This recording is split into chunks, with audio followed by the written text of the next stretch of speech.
OFN. Hi, I'm Chris, and welcome back to OFN. Happy President's Day. The impeachment trial is over, and former President Trump has been acquitted. The House managers tried to bring the case of incitement to an insurrection by providing videos such as these to prove their case.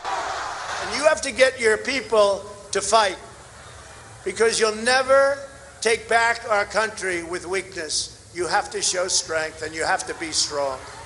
And we fight. We fight like hell. And if you don't fight like hell, you're not going to have a country anymore. After 3 days, or 14 hours, Trump's attorneys took over and set out to debunk the House managers' case by providing video evidence that the House managers selectively edited the videos.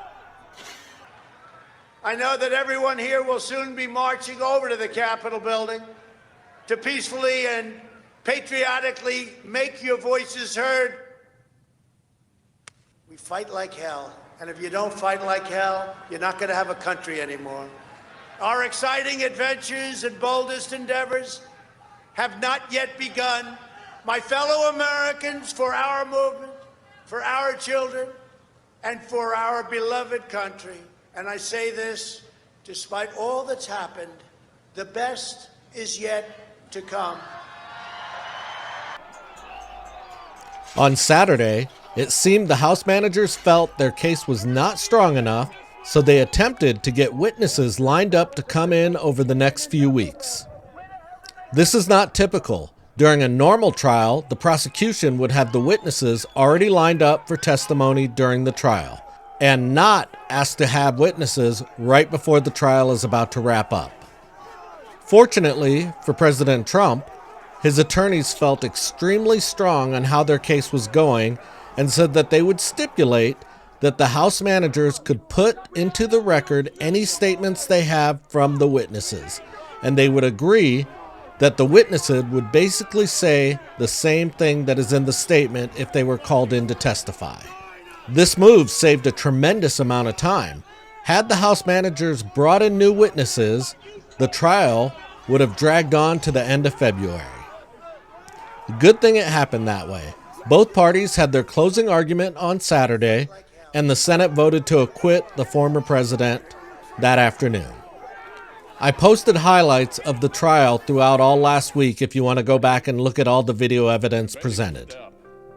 Now that it's over, Congress can move on to the current stimulus package. According to Pelosi, the new stimulus package should be voted on and passed by the end of February or early March. That would mean stimulus checks would be incoming in the middle of March. I'm not feeling as optimistic as I felt before.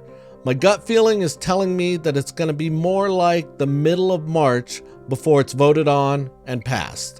That would mean the stimulus checks would be coming at the end of March or beginning of April. If you made less money in the year 2020 than you made in the year 2019, make sure you file your taxes before the stimulus bill passes, as it may affect the amount of money you'll receive. The CDC says it's too early to remove the mask mandate. As you all know, despite what the mainstream media is telling you, the new cases and deaths of COVID-19 are falling fast and have been since January 11th. Hospitalizations are also dropping fast. They are currently at 67,023. On January 12th, there were over 131,000 hospitalized. So in a little over a month, the number of hospitalizations has dropped by almost half. The average new daily cases in the U.S. are now under 100,000 cases at 92,487 per day, well over half the number of cases from January 11th. The worldwide average daily cases are down also. They are down to 388,006 per day, down about 437,000 cases per day since January 11th. As I said before, I do expect another spike in cases before it's all over, but the question is, how big will the spike be? Based on my research and the cases in Europe, it's possible the next spike is a big one. But I think we'll know something by the end of this month. If cases continue to fall at the rate they are falling, This could be all over by the end of March or mid-April. It's all a waiting game at this point. We will keep watch, and we will keep you posted with any new updates. Well, that's going to wrap it up for now. Thanks for watching. I'm Chris. This is OFN. You have a wonderful President's Day.